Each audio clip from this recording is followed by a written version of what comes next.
ਲੋ ਸੱਜਣੋ ਤੇ ਮਿੱਤਰੋ, ਫੈਸਲਾਬਾਦ ਦੇ ਚਨਾਬ ਕਲੱਬ ਦੇ ਵਿੱਚ ਜन्नत मिर्ज़ा ਦੀ ਉੱਤੇ ਪਾਬੰਦੀ ਲਾ ਦਿੱਤੀ ਗਈ ਹੈ ਕਿ ਉਹ ਕਲੱਬ ਦੇ ਵਿੱਚ ਨਹੀਂ ਜਾ ਸਕਦੀ।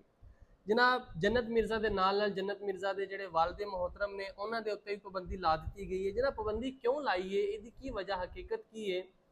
कुछ दिन पहले चनाब क्लब ਦੇ ਵਿੱਚ ਇੱਕ ਲੜਾਈ ਹੋਈ ਸੀ, ਜਿੱਦਾਂ ਕਿ ਮਹੱਲਿਆਂ ਦੇ ਵਿੱਚ ਲੜਾਈ ਨਹੀਂ ਹੁੰਦੀ, ਉਹ ਤੇਰੀ ਭੈਣ ਨੂੰ ਤੇਰੀ ਮਾਂ ਨੂੰ ਇਹ ਉਹ ਕਰਕੇ ਉਹ ਜਿਹੜੀ ਲੜਾਈ ਹੋਈ ਸੀ ਨਾ, ਉਹ ਬੜੀ ਵਾਇਰਲ ਹੋਈ ਸੀ।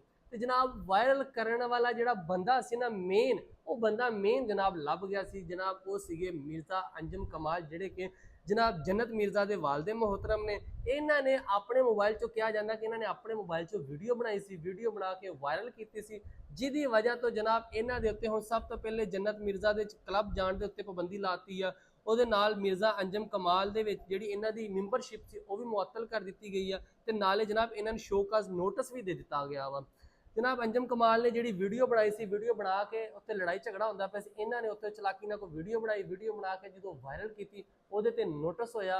नोटिस तो बाद हुण जनाब जन्नत मिर्ज़ा भी क्लब नहीं जा सकती, इन्हां दा कोई भी फैमिली मैंबर चनाब क्लब दे विच नहीं जा सकता, क्योंकि इन्हां दे उत्ते शोकत नोटिस था और इन्हां दी मैंबरशिप मुअत्तल कर दी गई।